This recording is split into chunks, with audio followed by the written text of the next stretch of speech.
Good morning. Welcome to This Week. So help you God, so help me God. The president takes a stand. We are made for this moment, and we will seize it. How far will he push in his new term? The Secretary of State takes on her critics. What difference at this point does it make? And tough words as Republicans regroup. We've got to stop being the stupid party. Plus, senators crossing the aisle to work on immigration reform. What's in their plan? We'll ask our headliners, Arizona Republican Senator John McCain and New Jersey Democratic Senator Bob Menendez. Then our powerhouse roundtable takes on all the week's politics. And is there really a controversy over this? You know who caught her? Lance Armstrong. He is such a stickler for the truth now. Joining us, George Will, Democratic strategist Donna Brazile, Republican Congressman Dave Schweikert, New Republic publisher and Facebook co-founder Chris Hughes, and the host of NPR's Morning Edition, Steve Inskeep. From ABC News, This Week with George Stephanopoulos. Reporting from the Newseum in Washington, Martha Raddatz. Hello, great to have you with us. George is off this weekend. So much to get to this morning, including that controversy over the Oscar-nominated film Zero Dark 30 and so-called enhanced interrogation. Mark Bowl, the producer and screenwriter, is here to answer critics. But first, front and center this morning, Washington is set to tackle an immigration overhaul. The president is planning to speak about it on Tuesday, and our two headlining senators are working on a plan as well. Let's start with Arizona Republican Senator and ranking member of the Armed Services Committee, John McCain. Welcome, Senator McCain. You have spent a great deal of time in your career working on immigration issues. When do you think you can get this bipartisan plan out? And how much can you tell us about what's in it? Well, we're going to be announcing the principles that will be guiding our translation of it into legislation. We've still got a lot of hard work ahead, but I'm very pleased with the progress. Frankly, you're announcing this week?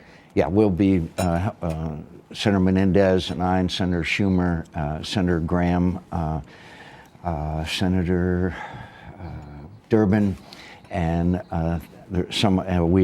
we've been working together for some weeks now. We'll be coming forward. It's not that much different from what we tried to do in 2007.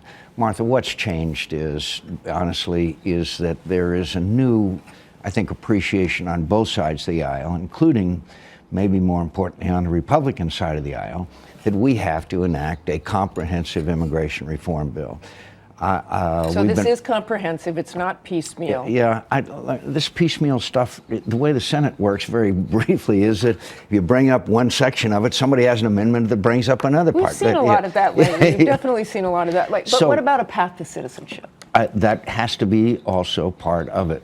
But, from my perspective also, and I'm sure that Senator Menendez understands, as Senator Schumer and Durbin do, that my state, most of the drugs now coming across the Mexican border into the United States comes through across the Arizona-Sonora border. So border enforcement also is a very important aspect of this. We have made progress on border enforcement. There has been significant improvements, but we've still got a ways to go. But I'm confident, guardedly optimistic that this time we can get it done. Citizenship is obviously the most controversial aspect for some of your Republican colleagues. And you've gone back and forth. In 2005, you were for it. By 2010, you wanted border security first and, quote, certainly no amnesty. So you're solidly behind a pathway to citizenship. How do you convince some of those Republicans who are not behind it? Well, first of all, I've always been for border security. I mean, there are citizens in my state who do not live in a secure environment. We live in a pretty secure environment here. Certainly in the Senate, we've got guards around everything. There's people every night in the southern part of my state that have drug traffickers and people going across the guns. So how do you convince Republicans about the path to citizenship? Well, I'll give you a little straight talk. Look at the last election. We are losing dramatically the Hispanic vote, which we think should be ours for a variety of reasons, and we've got to understand that. Second of all, we can't go on forever with 11 million people living in this country in the shadows in an illegal status.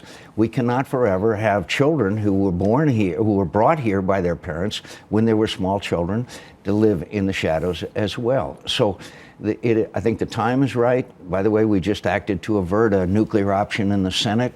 Believe it or not, I see some glimmer of bipartisanship out there. How about, we've got President Obama out this week also pushing a plan. Yes. Does that help, hurt?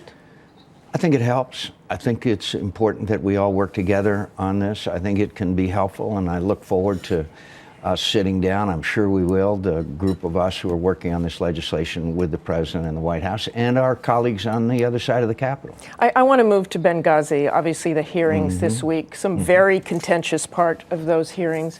What were you really trying to accomplish in that? You knew a lot of the answers. All the senators knew a lot of the answers because of the Accountability Review Board. So what were you looking for there? Well, first of all, we don't know a lot of the answers. We don't know why the President and the Secretary of State ignored the warnings. Why didn't the Secretary of State, who said she was, quote, clear-eyed about it, not see the cable that came on August 15th that said the consulate cannot stand a sustained attack on the consulate?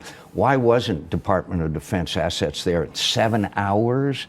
That went on. Two of these people. Some of those questions were killed. answered in the review. Some of the questions have come out of the Pentagon and have been answered about why it took so long. Actually, not satisfactorily. How Why do in you the think- world how on do you- September 11th, of all days, with all these warnings, didn't we have assets there for 7 hours?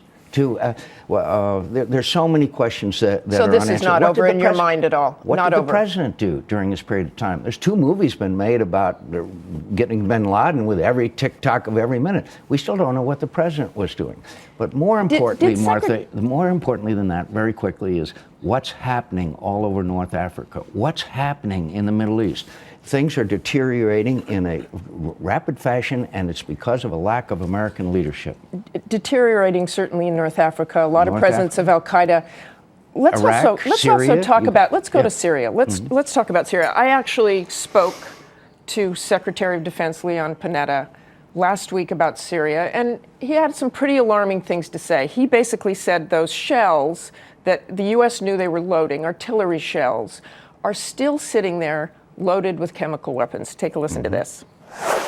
Well, they'd have to obviously decide whether they're going to put them on planes or try to load them into artillery, weapons of one kind or another. There are different ways to deploy this stuff. Are we talking about minutes, hours? I think it's the kind of thing that would still take a matter of hours to be able to do it. That's the red line for the Obama administration, Yep. but you have really backed arming the rebels and a no-fly zone. Yes, the rebels are, Bashar Assad is being supplied by the Russians and the Iranians with Iranian Revolutionary Guard on the ground with weapons. Everything that the opponents of intervening in Syria said would happen if we did have now happened because we haven't. The president said it's a red line, the use of chemical weapons. Bashar views that as a green light for everything less than that. How do you know who the 60,000 people rebels have are? been How killed. do you know who those I've met rebels them. are you're I've arming? met them. You haven't I've met them all. No, but I've certainly met enough to know who they are. But the sad news is that as every day goes by, more and more jihadists gain more and more influence, and there's more and more of their presence, which is going to make the post-Bashar Assad situation even more and more complicated. The jihadists are pouring in there. So, of course, I know who they are. Tell me quickly, Chuck Hagel. Yeah. Does he have your backing now? You met with him this week. No, but I want to see what happens in the hearing, and I think it'd be important to make a judgment after that.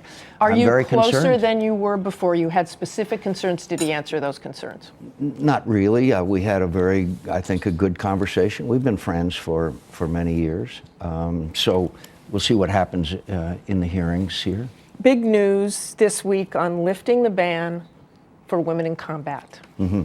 Supporter of that, or you're a little worried about the... No, I support it. I think women are prepared to serve side by side with men in combat. I just want to emphasize, though, there should be the same physical and mental standards for anyone to perform certain roles and functions in the military. And they say there will be. How about selective service? Women? I was just going to say, I think we ought to grapple with that one. Maybe maybe we'll draft you first, Martha. Okay, I'll volunteer before that. Thank Okay. you so much for joining us, Senator McCain.